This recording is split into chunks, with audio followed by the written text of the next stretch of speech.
بسم الله الرحمن الرحیم. قدرمنو ملګرو، السلام علیکم ورحمت الله وبرکاته.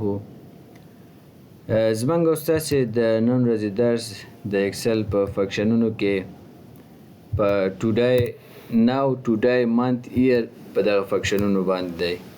ګورئ دغه فنکشنونه ډیر ساده او سمپل فنکشنونه دي. ځکه ساده او سمپل دي چې کوم پارامیټر نه لري، اما مهم فنکشنونه دي او موږ تاسې کولی شو په هر ځای کې په اسانۍ ورځنې استفاده وکړو.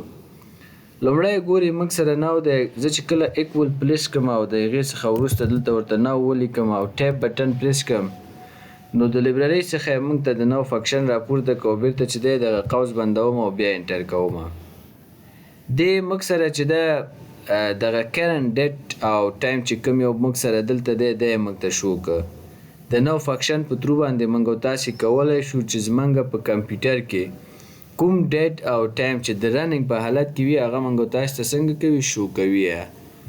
دومه خبره موږ سره ټوډی ده. کله چې زه ایکول پریس کوم او د هغې څخه وروسته ورته ټوډی وهم او ټیپ بټن پریس کوم، دا فنکشن موږ ته پورته کوي. ګوري کوم پارامیټر نه لري، قوس بندوم او انټر کوم. دې موږ ته یوازې کار راکړي، یعنې ټوډی فنکشن په ترو باندې موږ تاسې کولی شو چې یوازې تاریخ ترلاسه کړو، یوازې ډیټ ترلاسه کړو. دا موږ ته ټایم نه شو کوي. که غواړو چې ډیټ او ټایم موږ ته شو شي، نو هغه به د ناو فنکشن په ترو باندې کولی شو. اما کله چې غواړو چې یوازې ډیټ ترلاسه کړو، نو هغه کرنټ ډیټ البته، نو هغه د ټوډی فنکشن په ترو باندې کولی شو. بل هم منت دی موږ سره. منت ګورئ موږ سره څه کار کوي. ایکول ورته لیکم او بیا وروسته منت ورته وهم او ټیپ بټن پریس کوم چې منت د فنکشن لیبررۍ نه پورته کړي. له دې وروسته زه ورته وایم چې په دغه سیل کې یا په دغه ډیټ کې ته وګوره چې موږ سره کومه میاشت ده. قوس بندوم او انټر کوم. ګورئ دلته موږ ته شو کړي چې څلورمه میاشت، یعنې په دغه تاریخ کې چې ده څلورمه میاشت د څلېرویشتم تاریخ د څلورمې میاشت 2015 کال ده. نو دلته منت کوم یو دی؟ څلورم دی که نه؟ څلورمه میاشت یوازې موږ ته منت موږ ته شو که په دې تاریخ کې. نو د منت په ترو باندې موږ تاسې کولی شو، یا د منت فنکشن په ترو باندې دا کار کولی شو چې په یو ډیټ کې یوازې میاشت ځان ته مشخص کړو. یو ډېر سمپل او ساده خبره. ورپسې هم ایر دی.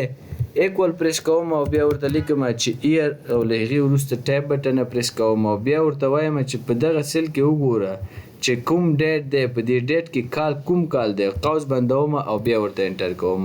نو کال دلته کوم ده؟ 2015 کال ده که نه؟ ګورئ وایي دلته هم ماته شو که چې 2015 کال ده.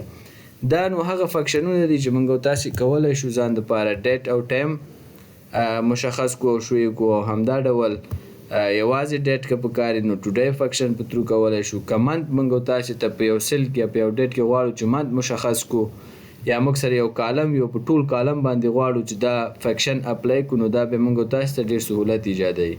او همدا ډول ایر که غواړو، که موږ سره د ډېر کلونو ډیټا وي یا ډېر کلونه وي موږ تاسې سره په یو کالم کې، نو د هغې د مشخص کولو دپاره موږ تاسې کولی شو چې د ایر فنکشن څخه استفاده وکړو. دا یو څلور فنکشنونه دي، ساده فنکشنونه دي، ولې ډېر کارآمد دی او په هر ځای کې موږ تاسې ورځنې استفاده کولی شو.